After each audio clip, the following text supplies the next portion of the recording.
to try to close those gates now because you don't want somehow to change the demographic of your country seems arbitrary to me. Okay, so we have a problem in being able to control our immigrant population, the illegal immigrant population, but you shouldn't have to declare an edict like this because what are the ramifications? You have families living here with children who were born here, who are citizens. What are you going to do? Take it away from them? Make it apply from here going forward but not back? I think this brings up so many situations and scenarios where you're going to create tension and strife in this country over a very hot button topic. Today there is tourism based on pregnant women. Pregnant women from all over the world can actually come in the United States and have a baby.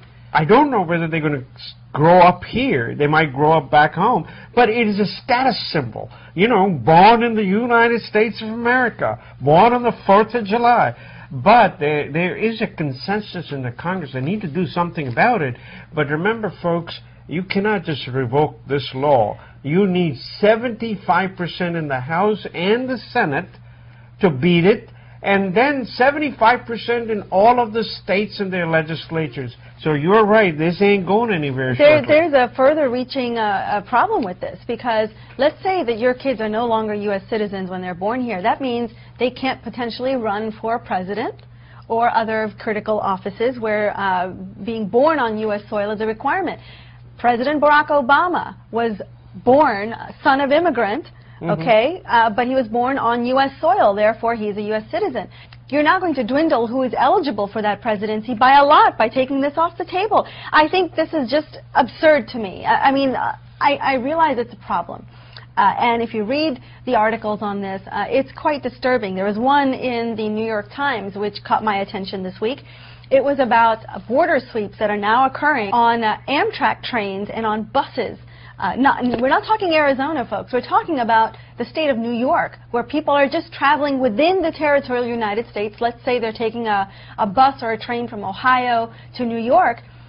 Border agents will actually get on in certain stations, such as in Rochester, New York, and go from person to person to person on the train and ask if you're a U.S. citizen. If you say no and you cannot produce papers, you will be taken off the train and detained, or off the bus and detained. This is a serious problem.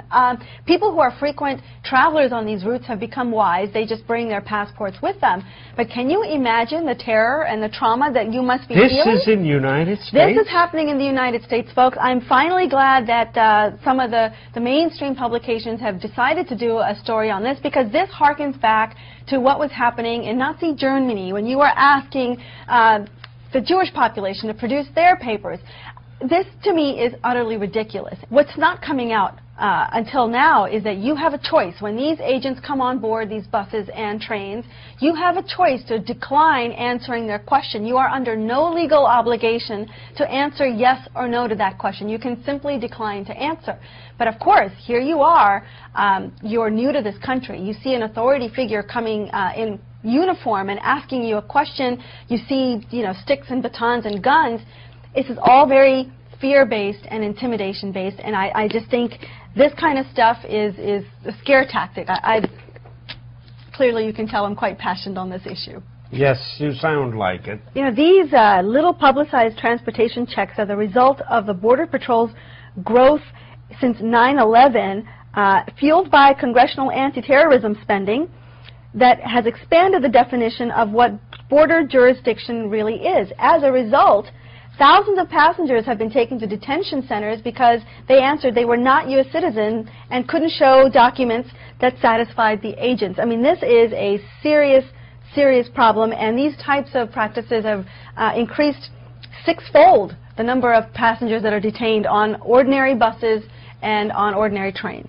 It's a very scary thing. Of course, someone will say that that's good because we are being alert. I guess you could say that, but think about you as a passenger. Depending on how you might look and how you might answer the question, you have no idea whether there's a degree of racial profiling that's occurring on these buses and on these trains. How do you protect yourself against that? This is a basic fundamental right and an invasion of privacy. I don't think this is the way you want to be handling the immigration issue. That is true. Folks, here is a headline that I did not think I will ever see. What it says is doctors trained in India are probably better. And based on that, they want more residency slots now. This is API. You know, API is an organization that started as physicians from India. Then it became physicians of Indian origin. Now, the young ones, the doctors that actually learned here, trained here, were born here, now, what do they think of this? You know, I mean, that's, I just can't believe that an organization like API will hang their hat on something like that. Well, I want to understand, what was their criteria to say they're better? Better in what respect? You know, of course, Indian doctors are very good. They work very hard, and I want to tell you, yes, they are pretty good. But at the same time, you just can't say that the education here in the United States, where you have to go to medical school after you do undergrad, is somehow does not make you smarter.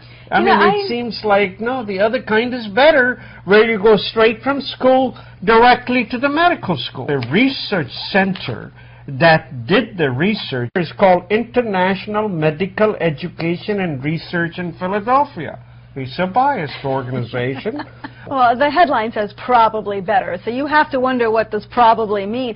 I thought it would be because you have an increased number of medical tourists who are now going to India because the facilities there are in good shape, and people are practicing these new surgeries and new procedures there more frequently, so maybe the training has somehow gotten better. But this seems to be more politically oriented than substantive. And here's something that I never thought I'll hear an American physician talk about, which is that the nurses are paid so high, and in retrospect,